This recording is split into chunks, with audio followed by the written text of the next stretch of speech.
Hello 大家 Hello，欢迎回到我们三人新疆。上一次拍已经蛮久之前了，对啊，不知道大家还不怀念这个主题。今天我们又收集了不少的问题跟大家遇到的故事，然后看完之后真的觉得，哇，大家的生命经验都很丰富，比我们还丰富，而且有些真的长到我们没有办法，因为他们已经快要变成小说等级，是一个章节。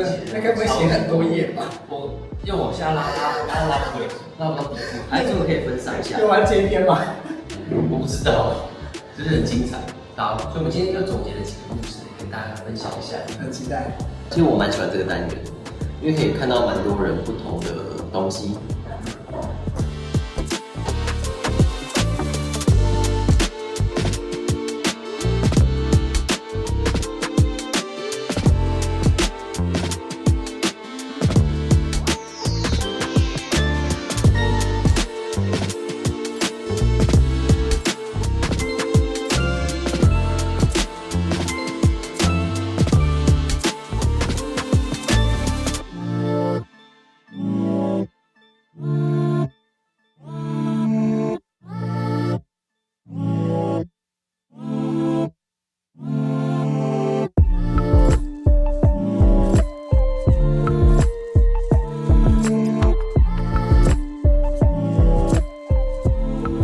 我觉得两个人在一起，不管是异性恋或者是同性恋，或是各种爱情关系，很常会遇到这种问题啊，这是很正常。所以一定要在这段关系里面，或是性生活里面找到新的方式，去提升新鲜感。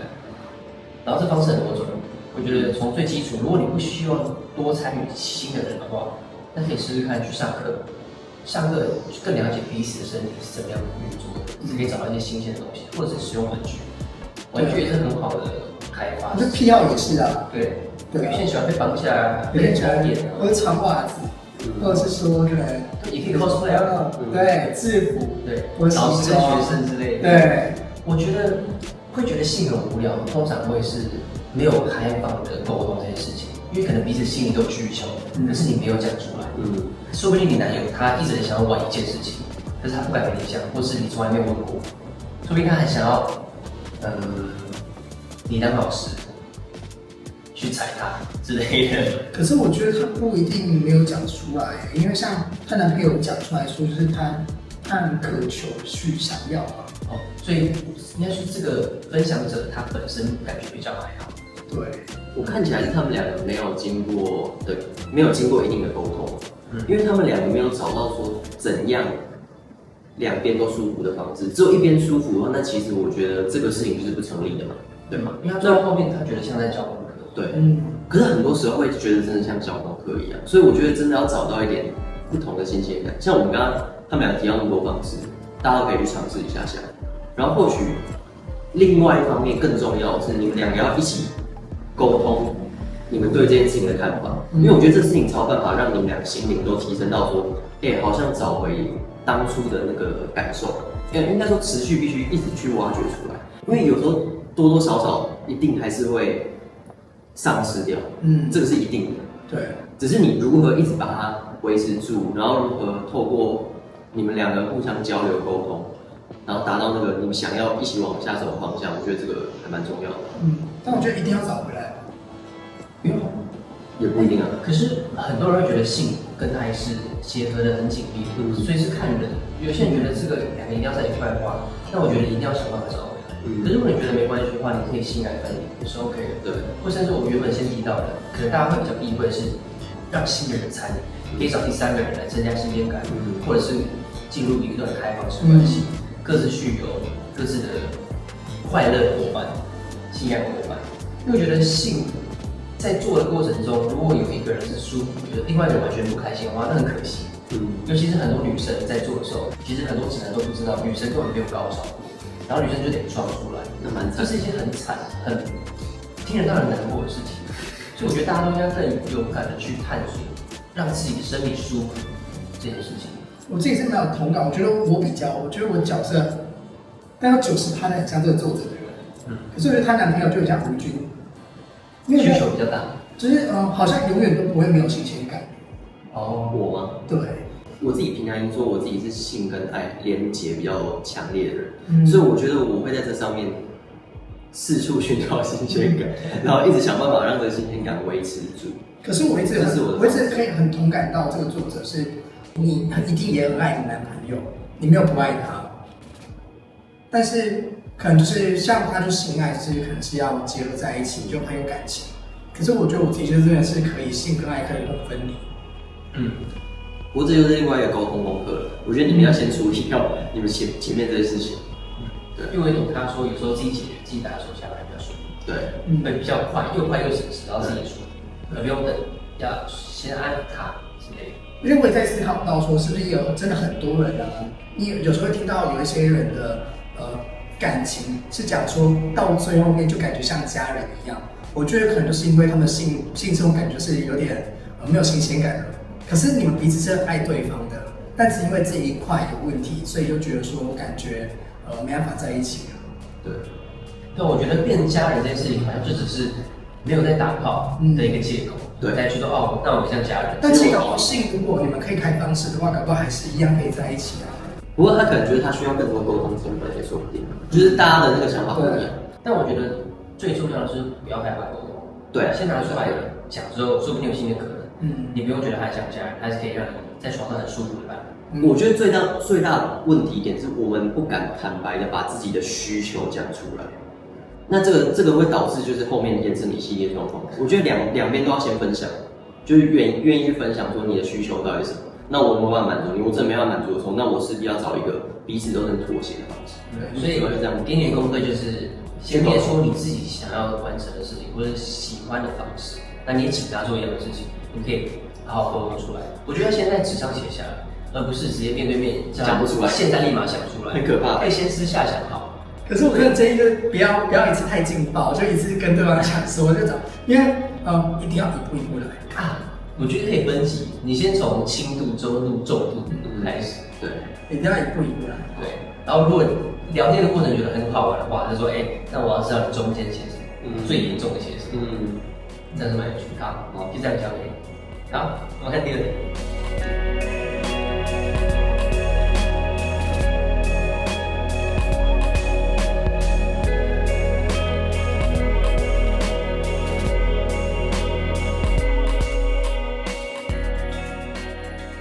第二题我觉得应该问周学，因为周学是这里面工作时间最忙的人。应该说我自己想做的事情很多啊，然后我又卡着一个就是正职的工作，然后像他们就是可能就是真的很用心，然后很全部时间就投在制作影片上面，然后有时还有做一点他逃逸的工作，对，所以我自己的话，我怎么去做到还可以有时间来拍影片？我可能我现在越来越体会到说，越忙的人跟想要做越多事情的人，时间管理越重要。你不要，就是你安排行程就是更重要。你不要觉得说，时间到了再去做，时间到了就去做，今天做什么，今天想，一定要去安排好你的时间。所以我们三个也有一个共同的行事历。那我自己工作也有自己工作的行事历。我是用 Time Tree 这个 APP 去做我的行程。所以我怎么去安排行程，就是我可能2个礼拜前，我就要开始去设定我下礼拜跟下下礼拜的行程。对，这样子我才，然后我自己是一个比较务实的人，我一定要先安排好计划，是先安排好行程。然后我可能约会空档啊，我比如说4点要拍影片，我可能1点2点我都还在跟我客户见面，然后结束之后再赶快拍影片。所以男朋友开不开心就是另外一回事。对，所以大家知道有时候那个影片中为什么没有他，其实并不是没有他，自己有时候跑去工作了。对。那你看上次台南那一集，是不是他自己就跑走了？对。那我觉得这个人他可能也是偏向业务，或者是工作时间比较模糊的。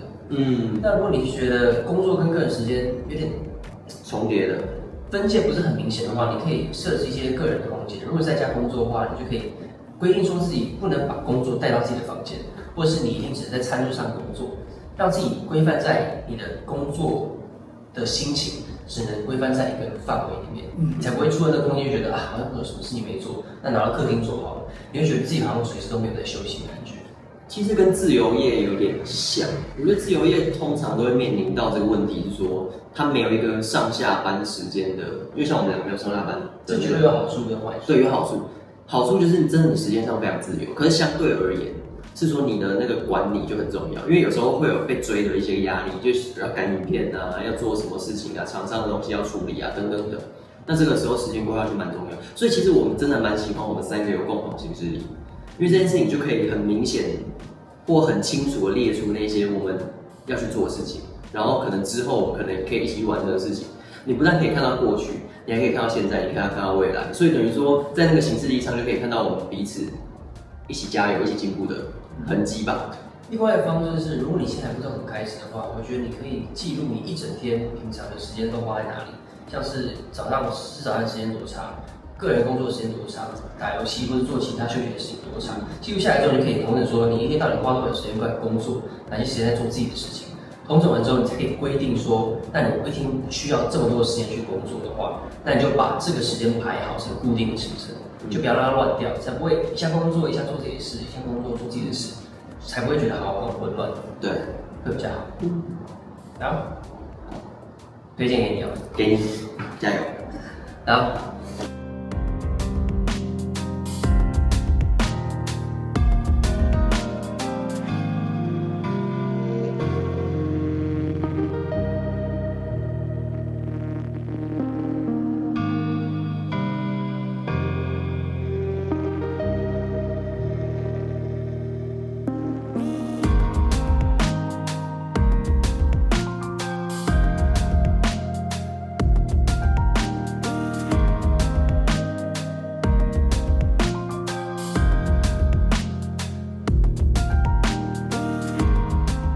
这题是一个很支持我们的三明治会员，对。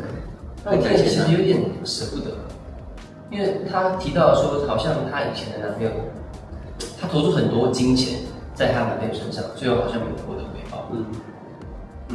那我觉得，如果以后他说他现在单身已经8年了，对。那如果以后认识到不错的人的话，可能要先回归到比较纯朴的交往来往的方式，而不是一开始就很挥霍的去让人家知道说你的经济能力很好。我觉得这要回归到生活的基本面，比较容易让人家看到彼此真实的个性。因为可能一开始利益太多的时候，就觉得说啊，这人好像有利可图，对，就他目的会不一样，对，心术会不正。他原本要跟你只是可能没有说太想当朋友，可是看到可能钱很多的话，他就贴上来，或者说以某些方式觉得说我想要从你身上榨取一些利益的时候，但根本就没有真心，对他不是真心，这就有点可惜。对，所以我们应该还蛮真心的吧？我觉得你真的，你有经济，我觉得是一件很棒的事情。对，因为大家今天如果有另外一半的话，你如果想去哪，你们彼此，我觉得有另外一半是彼此都有经济，你们才可以都很独立，然后想去很稳固的依靠。对，但是我会建议说，为什么自己的男朋友会这样？其实我之前听过很多故事，搞不好就是可能一开始交往的时候对人很大方，请对方吃，然后帮对方买东西，买酒，搞不好对方一开始会不好意思。可是当买酒的时候，对方习惯，可是当对方习惯的时候，你突然有一天发现到说，对方把你付钱当做理所当然的时候，你就会觉得你自己就会觉得说，他是不是为了我的钱？而且我觉得经济能力不对等，在感情上也很容易不对等。低的拿人的那个可能比较熟人，会觉得自己比较没有地位，久了也会觉得自己有自卑感。所以除了不要显示说自己的经济地位比较高之外，找到一个跟你社经地位差不多的人，也会比较轻松。这就是所谓的门当户对。为什么大家那么强调这个就是这样啊？可是相对而言，也不是说就是不能跟经济能力不好的人交往，而是每个人都有他自己在意或看重的地方。只是如果大家只看重你的经济能力好的话，那我觉得在这段感情中也不是一件好事啊。对，他就看不到你其他的好处。对，所以很可惜。所以我觉得最终还是要检视说他那个内在到底怎么样，彼此要了解彼此的内在适不适合自己。回归到最淳朴的对啊，我就觉得内在大于金钱。对啊，所以我们也希望你过得好，谢谢你的支持，谢谢你每周支持我们，我们会找时间去马来西亚玩。好。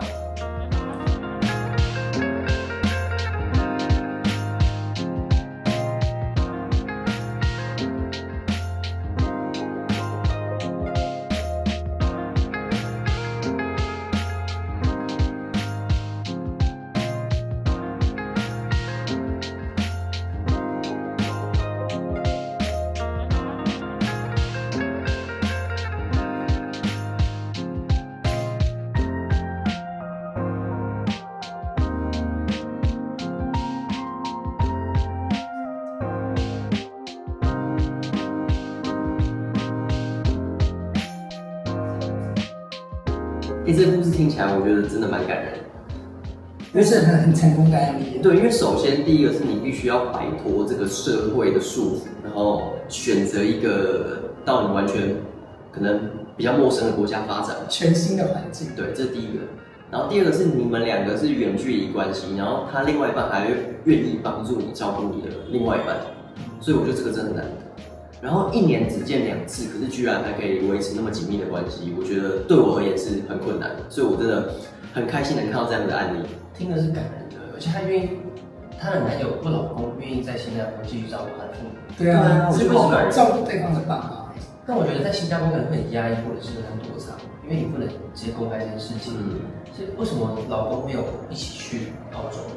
有啊，他后来就要搬去了。未来可能是未来是，因为我的想象是，我朋友身边有发生这样的状况，是有可能是他在那个地方赚的钱远比在澳洲生活好太多，所以他们一定要有个人处理这个经济问题，还要留在新加坡。对，有可能是这样子。那我们就预设说他们有无法言喻的、无法讲述的原因好了。所以我觉得这个我看到这样的案例，我觉得真的是让我觉得蛮感动的。我觉得你也很喜欢，因为他们就是为了爱情，所以到一个全新的环境。觉得在原本的国家不被接受，那不如就换一个国家。我觉得这个超级浪漫，所以他一定很喜欢。我就是恋爱脑啊，所以我觉得我就会为了他们去做这样的事。就是到那边之后，走他们两个的全新生活。这个地方不接受我们，那我们就去其他地方。可是我觉得很棒的地方是，他的另外一半也不是说，我就是把你丢着就走了，他还要照顾人家父母，所以我觉得那另外一半他真的很值得好好跟他在一起。远距离好几年很不容易，1年才见2次。然后我觉得他的最后你们可以吗？1年2次，我好像不行，我办不到。去找别人玩。